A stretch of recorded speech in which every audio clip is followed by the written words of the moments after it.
É a sensação de majestade, beleza e repouso. Uma totalidade harmoniosa de terra e céu. Algo que torna este lugar único, este pequeno refúgio de muitos, um destino e um retiro final. Um centro, não importa de onde venhas.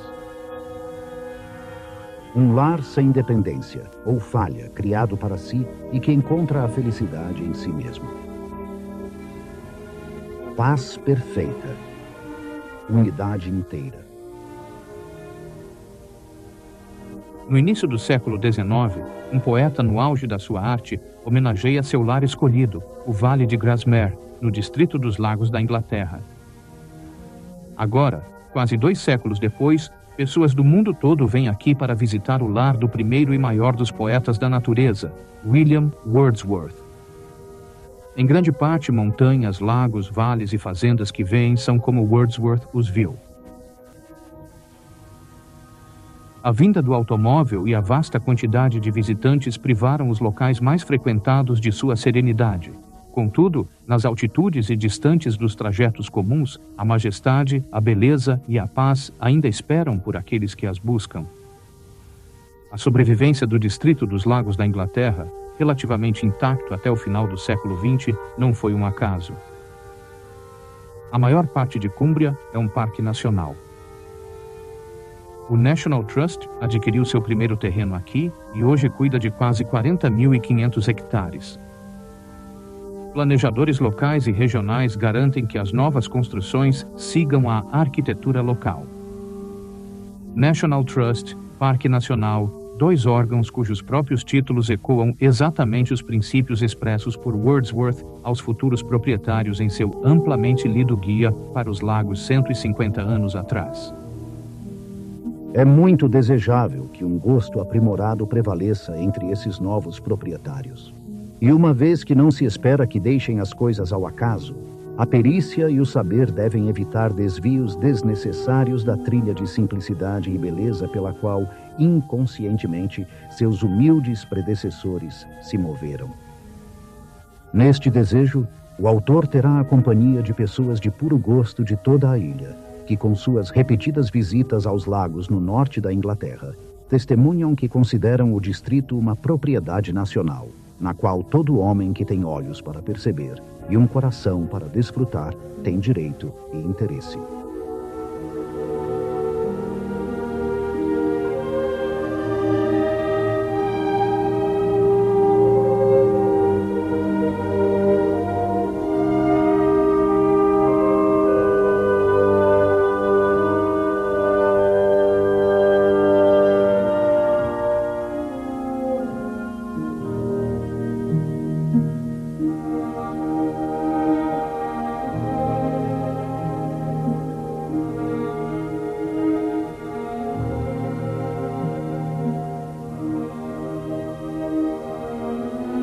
William Wordsworth nasceu nesta casa em 7 de abril de 1770, segundo filho de John Wordsworth, advogado, e Anne, sua esposa. Com 2 irmãos e sua irmã Dorothy, o jovem William teve uma infância feliz aqui, perto do amado rio Derwent, vagando pelos campos e brincando nas ruínas do castelo de Cockermouth, tudo contra o cenário inigualável da cordilheira de Skiddaw. Todas as crianças criadas no campo têm uma relação fácil com a natureza, mas em William Wordsworth desenvolveu-se algo mais profundo e intenso. Havia admiração, não aceitação. Em vez de indiferença, havia amor que se aprofundava. Isso o acompanharia por toda a vida e inspirou sua melhor poesia. Meu coração salta de alegria quando contemplo um arco-íris no céu. Assim foi quando minha vida começou. Assim é agora que sou um homem. Que assim seja quando eu envelhecer, ou então que eu morra. A criança é o pai do homem. E eu desejaria que meus dias fossem ligados uns aos outros por uma devoção natural. A paixão de Wordsworth pelos rios, especialmente os de sua terra natal, começou com seu companhia de infância, o rio Derwent. Atrás da casa de meu pai, ele passava bem próximo, ao longo da margem do nosso passeio no terraço. Era um companheiro de brincadeiras que amávamos muito. Em 1778, a senhora Wordsworth faleceu e, aos 8 anos, William teve uma mudança importante em sua vida. Foi enviado com seus irmãos para a escola de gramática em Hawkshead, cidade a poucos quilômetros de Windermere. Aqui, por quase 10 anos, a escola, com grande tradição acadêmica, nutriu a mente ávida de Wordsworth, e a viúva, Anne Tyson, providenciou o amor e o aconchego de um lar em sua casa na cidade. William prosperou na escola, seu dom poético incentivado pelo diretor Henry Taylor. Wordsworth não era o jovem poeta pálido e errante. Ele era querido pelos colegas participando de jogos rústicos e passatempos rurais. No entanto, foi nessas buscas juvenis, como saquear ninhos de corvos em penhascos para proteger cordeiros, que a imaginação do menino foi despertada. Oh, quando me pendurei sobre o ninho do corvo, por tufos de grama e fendas de 1 centímetro na rocha escorregadia, mal sustentado e quase, ao que parece, suspenso pela rajada que soprava forte, apoiado no rochedo nu. Ah, quando eu estava pendurado sozinho na crista perigosa, com que estranho som o vento seco e forte soprou nos meus ouvidos. O céu parecia não ser um céu terreno, e com que movimento se deslocavam as nuvens.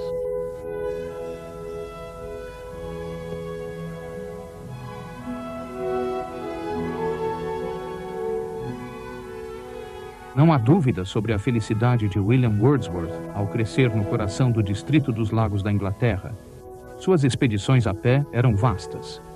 O desejo insaciável de seguir estradas sinuosas e descobrir o que havia do outro lado da colina era abundante nele. Assim, Anne Tyson, muitas vezes, não via seu jovem protegido desde cedo até o anoitecer. Minhas caminhadas matinais eram bem cedo. Antes das aulas, eu dava a volta no nosso pequeno lago. 8 quilômetros de um agradável passeio. Bons tempos. Nosso pequeno lago, Esthwaite Water, o menor dos lagos ingleses, era o refúgio favorito do jovem Wordsworth, cenário de suas proezas de patinação. Ele adorava patinar a vida toda.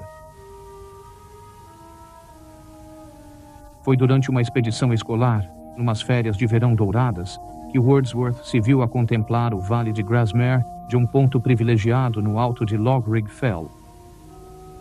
Ao avistar este refúgio, ele esqueceu a sua pressa, pois seus passos tinham sido tão apressados quanto suas buscas juvenis, e suspirando disse: que fortuna feliz seria viver aqui. E se um pensamento de morrer, se um pensamento de separação mortal pudesse intrometer-se com o paraíso diante dele, então que morresse aqui. Mas o rapaz sem dinheiro era mais profeta do que pensava. O Vale de Grasmere seria o seu lar por 50 anos da sua vida, mas ainda não. William foi para o St. John's College, em Cambridge. Então chegou a hora em que ele teve de deixar tudo o que amava: casa, escola, amigos, colinas e lagos. Queridas regiões nativas, prevejo, pelo que sinto nesta despedida, que para onde quer que meus passos me guiem, e quando quer que minha jornada chegue ao seu fim, se, nesse instante, um único elo de simpatia local ainda sobreviver, minha alma lançará um olhar para trás, um olhar saudoso apenas para vós. Assim, enquanto o sol se põe, longe a oeste embora ao vale, nenhuma despedida seja dada, nem um brilho memorial. Uma luz persistente ele lança com carinho sobre as queridas colinas onde primeiro se ergueu.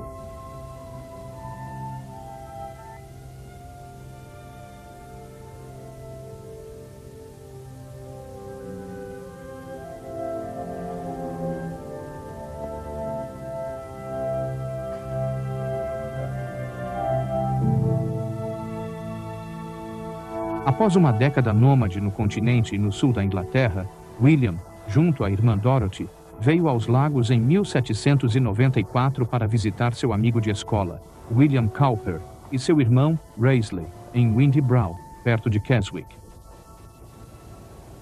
A visita marcou uma virada na vida de Wordsworth. Com pouco dinheiro, William não via como se sustentar como poeta, e então considerou o jornalismo para ganhar a vida. O jovem Raisley Cowper admirava ambos, homem e obra, e grande amizade surgiu entre eles. Raisley morria de tuberculose, e Wordsworth ficou em Keswick, cuidando dele até morrer no ano seguinte. Em seu testamento, Raisley Cowper legou a William Wordsworth 900 libras, um ato de fé no gênio do jovem poeta, garantindo-lhe modesta independência. A generosidade de Raisley, como outros marcos na vida de Wordsworth, foi lembrada em seu poema autobiográfico O Prelúdio. Embora não fosse poeta nem um espírito comum, ele viu que meus afazeres e esforços se distanciavam da busca por riqueza ou até mesmo do sustento, o que poderia comprometer um senso mais apurado. Ele abriu uma passagem para mim e o riacho fluiu no curso da natureza. O nome Cowper e o espírito de generosidade perduram em Windybrow. É uma escola de equitação, parte do Cowper Trust, que oferece atividades e férias para pessoas com deficiência. E agora é meu, talvez por toda a vida, querido vale, amado Grasmere. Que riachos errantes e colinas com nuvens repitam teu nome. Um de teus humildes lares é o meu. No último mês do século XVIII, William e Dorothy se estabeleceram no exato lugar que impressionara o estudante errante 20 anos antes. Sua nova casa ficava em Town End, nos arredores da vila de Grasmere. As 900 libras de Raisley Calvert permitiram-lhes arrendar o imóvel por 8 libras anuais. Natal, Grasmere, 1799. Meu caro Coleridge, chegamos aqui na última sexta e já estamos há 4 dias em nossa nova morada. Dorothy está muito contente com a casa e o pomar em particular. Em sua mente, ela já construiu um assento com um abrigo de verão na plataforma mais alta, nesta pequena e caseira montanha. O local oferece vista do lago, da igreja, Helm Crag e 2/3 do vale sobre o telhado da casa. A pura alegria de Wordsworth por se encontrar em tal paraíso terrestre transbordou em algumas de suas melhores e mais acessíveis poesias. Abracei-me então, ó colinas, e me envolvam. Agora, em pleno dia, sinto vossa proteção. Levo-a ao coração. É como o abrigo solene da noite. Eu te chamaria de bela, pois suave, alegre e bela tu és. Querido vale, com um sorriso sereno, mas cheio de alegria no rosto. Imediatamente, William, Dorothy e seus amigos, especialmente Coleridge e as irmãs Hutchinson, começaram a explorar cada canto do Vale de Grasmere. Eles o tornaram seu, pois adoravam nomear seus lugares favoritos na região com os nomes uns dos outros. Essas cerimônias eram comemoradas com um poema de William. Um pequeno vale em Esdale virou refúgio. William nomeou o Vale de Emma em homenagem à irmã, que é Emma neste verso, seu apelido para Dorothy. Havia folhas verdes, mas era folhagem de rochas, bétulas, teixos, azevinhos e a forma verde, com ilhas suspensas de abetos resplandecentes. E no topo, não muito longe, para quem olhasse além do vale, veria uma cabana solitária na montanha. Eu contemplei sem parar e disse para mim mesmo: pelo menos os nossos pensamentos são nossos, e este recanto selvagem, minha Emma, eu dedicarei a ti. Ao norte de Grasmere, no Great Rigman da cordilheira de Fairfield, está Stone Arthur, um afloramento rochoso. Mas para Dorothy Wordsworth, vendo os raios de sol iluminarem a face, tornou-se um símbolo imponente da pessoa que ela mais amava na terra, o irmão. É, na verdade, o lugar mais solitário que temos entre as nuvens. E aquela que vive comigo, a quem amei com tamanha comunhão, que lugar nenhum na terra jamais poderá ser uma solidão para mim, deu o meu nome a este cume solitário. Alguns locais são menos óbvios. 3 anos antes de casarem, William e Mary Hutchinson acharam um pequeno lago em uma clareira, longe de qualquer caminho, e se encantaram com sua beleza simples. Os viajantes não o conhecem e permanecerá desconhecido para eles. Mas é belo. E se alguém construísse sua casa por perto, dormisse sob a sombra de suas árvores e misturasse suas águas à sua refeição diária, amaria tanto que, ao morrer, sua imagem permaneceria em sua mente. E, portanto, minha doce Mary, este recanto tranquilo com todas as suas margens, nós nomeamos em sua honra. William e Mary casaram-se em outubro de 1802. O idílio de Grasmere continuou com Dorothy a tratar Mary como irmã.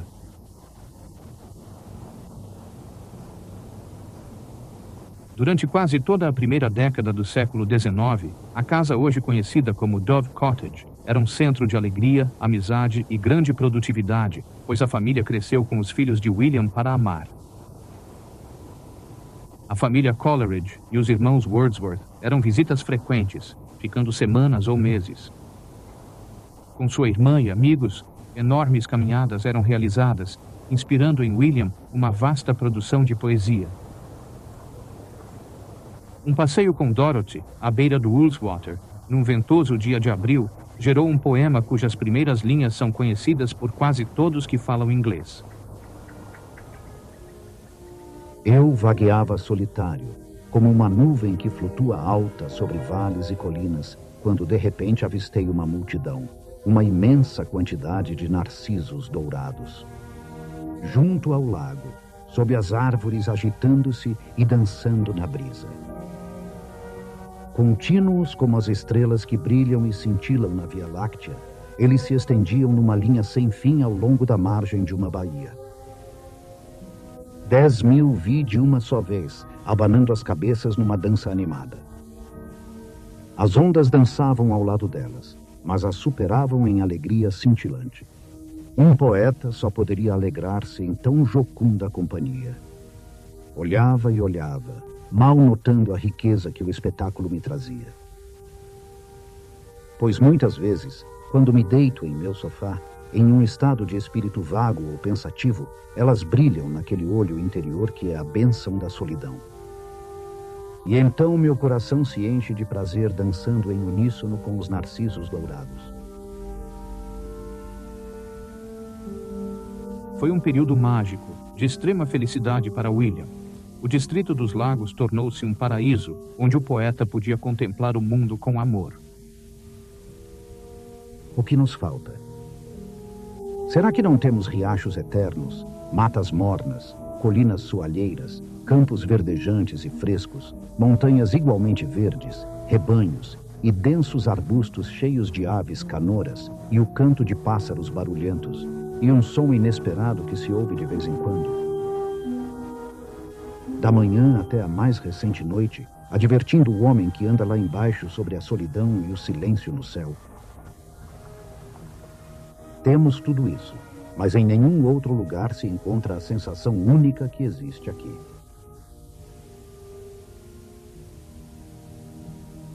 Em 1808, a Dove Cottage estava superlotada. A comitiva de Wordsworth, relutante em deixar o vale de Grasmere, mudou-se para Allen Bank, uma casa nova perto da Dove Cottage.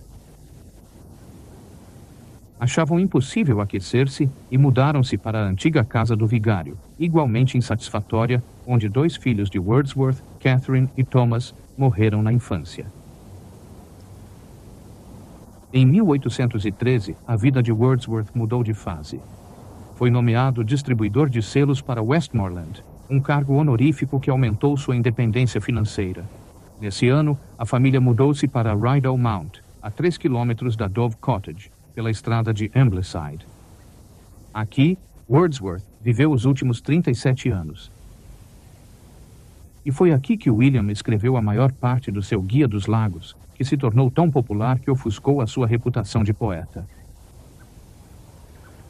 A 5ª e última edição do guia, ainda reimpressa, inicia com uma firme declaração de intenção. Ao preparar este manual, o principal desejo do autor era fornecer um guia ou companheiro para as mentes de pessoas de bom gosto e sensibilidade para a paisagem, que pudessem estar inclinadas a explorar o distrito dos lagos com o grau de atenção que a sua beleza pode legitimamente reivindicar. Wordsworth sugere ao leitor um ponto de partida teórico para a exploração. Para começar, com os contornos gerais da região. Não sei como dar ao leitor uma imagem distinta de forma mais rápida do que pedindo que ele se coloque comigo, em imaginação, num determinado ponto. Que seja o cume de Great Gable ou de Scafell. Ou melhor, digamos que nossa posição seja uma nuvem pairando entre essas duas montanhas, não muitos metros acima de sua maior elevação. Veremos então, estendidos a nossos pés, numerosos vales, não menos que 8, divergindo do ponto onde nos situamos, como os raios de uma roda.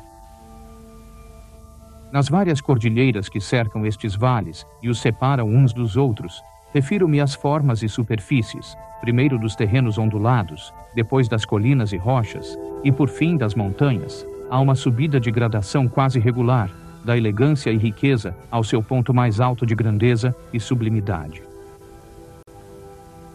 Na verdade, não conheço nenhuma região que, num espaço tão reduzido, ofereça uma variedade tão grande de influências de luz e sombra sobre as características sublimes ou belas da paisagem.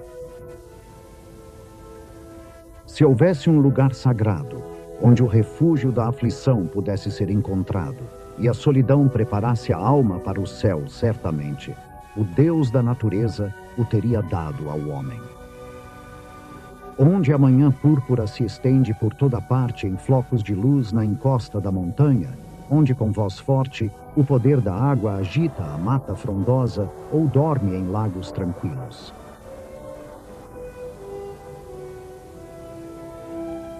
Mas, prosseguindo com nossa análise, vamos começar pelas montanhas. Suas formas são infinitamente diversas, com contornos suaves ou arrojados em majestade simples, abruptas ou suaves e elegantes. Nas combinações que formam, elevando-se ou erguendo-se em cumes como ondas de um mar tumultuado, e na beleza e variedade de suas superfícies e cores, não são superadas por nenhuma. A superfície geral das montanhas é um relvado, tornado rico e verde pela umidade do clima. Por vezes, a relva é suave e coberta por pastagem densa.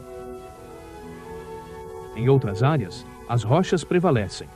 O solo fica exposto por torrentes e jorros d'água das encostas da montanha em chuvas fortes. Frequentemente, suas faces verticais são sulcadas por ravinas, formadas também por chuvas e torrentes que, encontrando-se em pontos angulares, entalham e marcam a superfície com figuras como W e IB. Habitante de uma morada montanhosa, subiste e observaste das torres de vigia de Helvellyn, maravilhado, encantado e assombrado. Vê bosques e prados reduzidos, que abismo imenso existe ali. Vê as nuvens, as sombras solenes e os resplendores, celestialmente belos.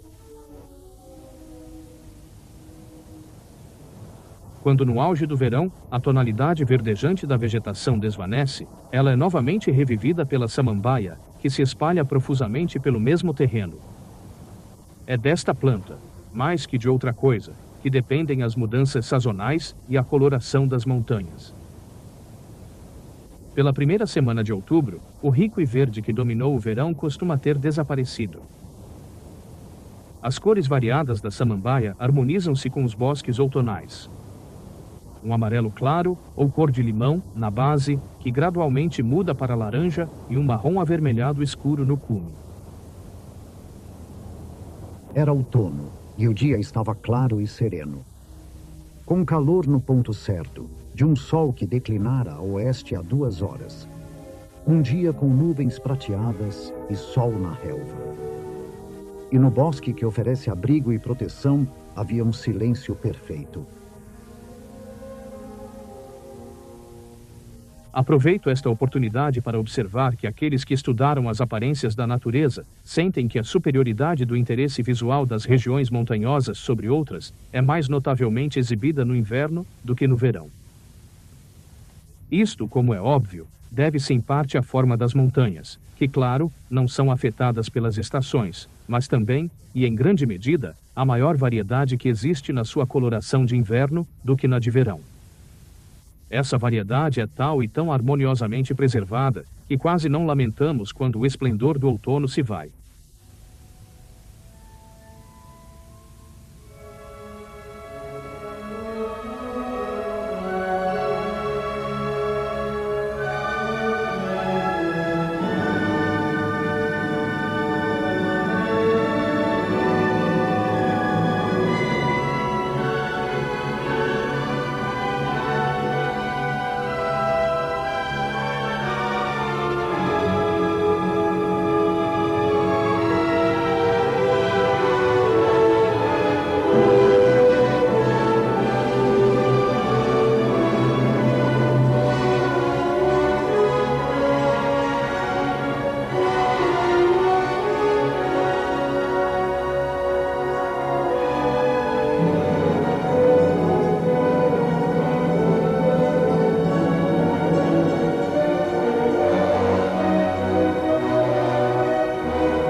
Musgos e líquenes nunca estão tão frescos e viçosos como no inverno, se não houver geada. E suas belezas adornam o primeiro plano. Para onde quer que nos viremos, estas produções da natureza, às quais o inverno é mais favorável que hostil, espalham-se pelas paredes, bancos de terra, rochas e pedras. Suas formas e cores são fonte de admiração inesgotável. Flor solitária, cercada de neve, e branca como ela, mas muito mais resistente. Novamente te vejo curvar a fronte, temendo ofender qual hóspede não convidado. Embora tempestades diárias, vindas das montanhas, ataquem o sol nascente e desçam às planícies. Ainda assim, és bem-vinda como um amigo cujo zelo excede a promessa. Maio de olhos azuis, logo verá esta borda cheia de narcisos, espalhando seus aromas no vento oeste e seus companheiros. E nem então esquecerei tua graça modesta, casta flor da neve, anunciadora audaciosa da primavera e monitora pensativa dos anos que passam. Dizem que na vida humana há momentos que valem uma eternidade. Num tom mais comedido de simpatia, podemos afirmar que no clima da Inglaterra há dias que valem meses inteiros para o amante da natureza. Eu diria, até anos. Um desses dias favorecidos surge na primavera, com o ar suave sobre as flores e a nova verdura. O período entre a penúltima ou última semana de maio e a penúltima ou última semana de junho se destaca por oferecer a melhor combinação de dias longos, bom tempo e variedade de impressões. Nos vales, flores da primavera ainda persistem, enquanto áreas abertas têm flores de verão que se aproximam. Eu te observei agora por 1 hora completa, imóvel sobre aquela flor amarela e pequena borboleta. De fato, não sei se dormes ou te alimentas. tão imóvel. Nem os mares congelados são mais imóveis. E então que alegria o espera, quando a brisa o encontrar por entre as árvores e o chamar para sair novamente.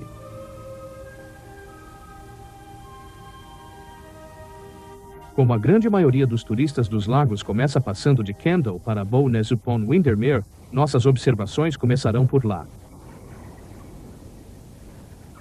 Windermere deve ser visto de suas margens e de sua superfície.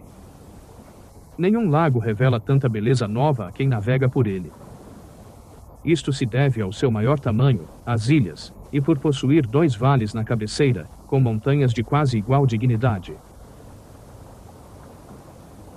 Quem mora num lugar como este concordará comigo que a presença de um lago é indispensável para exibir em perfeição a beleza de um desses dias de influência tocante. A atmosfera parece refinada e o céu mais cristalino. Tudo fala de tranquilidade. Deste local e de Ambleside, há passeios e caminhadas interessantes em várias direções, que são inesgotáveis. De Ambleside, siga para Colwith Force e até Blea Tarn. A paisagem onde se encontra este pequeno corpo de água sugeriu ao autor a seguinte descrição, presente em seu poema A Excursão, imaginando o espectador a observá-lo não da estrada, mas de uma de suas encostas elevadas. Contemple a nossos pés um humilde vale. Um vale humilde, mas erguido no alto das montanhas, como se o local tivesse sido, desde os tempos mais remotos, por desejo delas, ali colocado para se isolar de todo o mundo.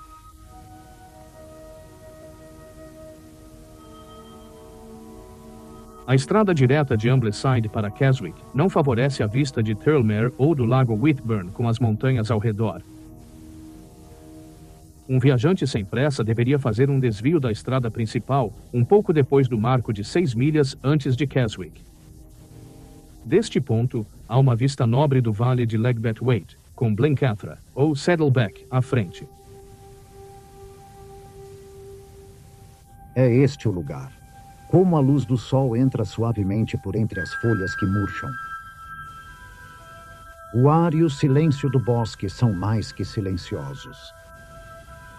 E este leito de urze onde encontraríamos um lugar tão doce para descansar? Vem, deixa-me ver-te mergulhar num sonho de pensamentos tranquilos, prolongado, até que teu olho se acalme como a água, quando os ventos se forem e ninguém saiba para onde. O Vale de Keswick se estende quase norte a sul, da cabeceira de Derwentwater ao lago Bassenthwaite.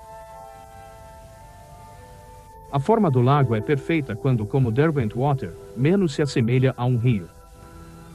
E é contemplado com aquela sensação plácida e tranquila, que peculiarmente pertence ao lago como uma massa de água parada sob nenhuma influência de corrente, refletindo as nuvens, a luz e toda a imagem do céu e das colinas circundantes, expressando também e tornando visíveis as mudanças da atmosfera e os movimentos da mais leve brisa, estando sujeito à agitação apenas pela ação dos ventos. As melhores vistas do lago Keswick são de Crow Park, Friars Crag e de vários pontos ao contornar o lago. É possível ter belas vistas panorâmicas do Castle Hill, de Ashness, na estrada para Watendleath, e também descendo o riacho de Watendleath, até a cachoeira de Lodore. No Vale de Keswick, o sol se põe nas regiões mais humildes da paisagem, derramando sobre elas um esplendor que, ao mesmo tempo, vela e glorifica, e enviando largos feixes de luz rosada, carmesim, púrpura ou dourada, em direção às grandes montanhas. A cena visível entraria sem aviso em sua mente, com todas as suas solenes imagens, suas rochas, seus bosques e aquele céu incerto recebido no seio do lago sereno. As montanhas e o vale de Buttermere e Crummock são mais impressionantes no lago Crummock. A cena é profunda, solene e solitária. Em nenhum outro lugar a majestade das montanhas é tão irresistível como uma presença constante, à qual nos submetemos passivamente, como um espírito que paira sobre a imaginação. Wasdale vale muito para o viajante que não teme o cansaço. Nenhuma outra parte se destaca tanto pela sua imponência. Contemple o Vale Profundo de Wasdale, com sua capela e poucas casas espalhadas por prados e campos de milho, divididos por muros de pedra, como uma colcha de retalhos. Além desta pequena planície fértil, jaz, em meio a íngremes montanhas, o longo, estreito, austero e desolado lago de Wasdale. O ferro é o principal agente de decomposição nessas rochas, e ao se pulverizarem, as partículas elementares desmoronam, cobrindo em muitos lugares as encostas íngremes e quase vertiginosas das montanhas, com uma mistura de cores, como os tons do pescoço de uma pomba. Onde, exceto pela estrada, não achamos vestígios ou sinal do homem. Seja pedra ou rocha, sua obra não zomba do que foi moldado. Seria escárnio ou modelo tosco, deixado como se espalhado por um terremoto ou salvo da cheia. Concluiremos com Ullswater, que talvez seja, no geral, a mais feliz combinação de beleza e grandeza que qualquer um dos lagos oferece. Este vale, como os outros, perde muito do seu efeito ao ser acedido pela cabeceira, por isso é melhor ir de Keswick por Matterdale e descer por Gulbarrow Park. Assim, terás uma vista magnífica dos dois trechos superiores do lago. A Ariford se ribomba na ravina à esquerda perto da estrada. Aqui há um riacho forte que corre entre as rochas por um vale profundo, cercado por uma rica mistura de mata nativa. Há leitos de fetos exuberantes, espinheiros e azevinhos com madressilva.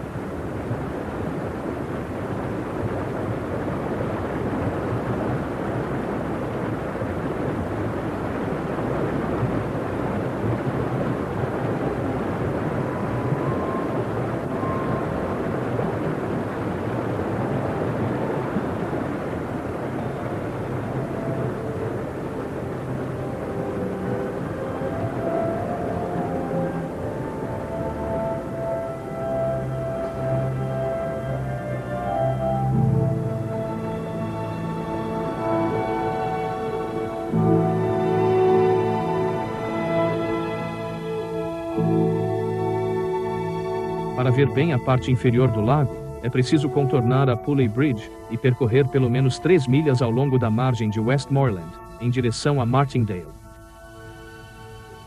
As vistas são magníficas. Aqueles que fizerem este percurso de 3 ou 4 milhas a pé devem ter um barco pronto no final para os levar para o lado de Cumberland do lago.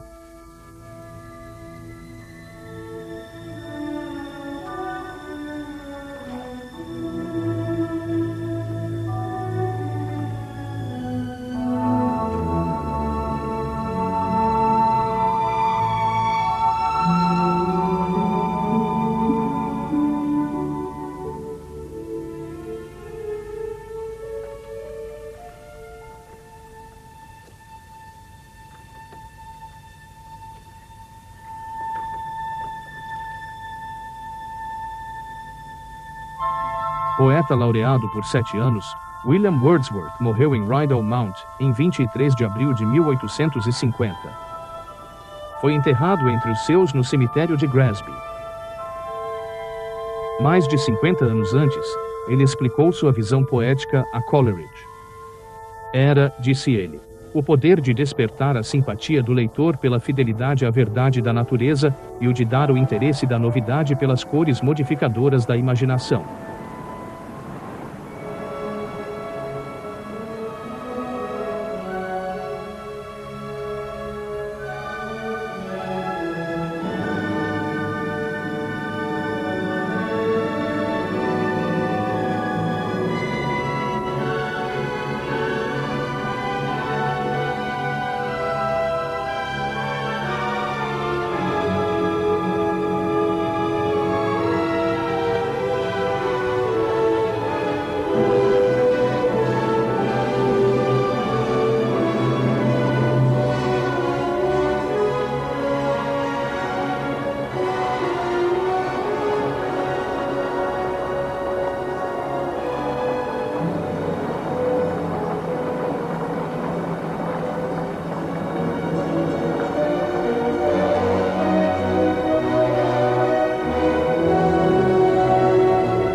Um encanto súbito que os acidentes de luz e sombra, que o luar ou o pôr do sol difundiam sobre uma paisagem conhecida e familiar, parecia representar a viabilidade de combinar ambos. Esta é a poesia da natureza. Porém, se eu estivesse desprovido de sentimentos que tornam esta terra tão querida, se falhasse em falar de ti com gratidão. Ó montanhas, e vós, lagos e cataratas ruidosas. Vós, névoas e ventos que habitais entre as colinas onde eu nasci.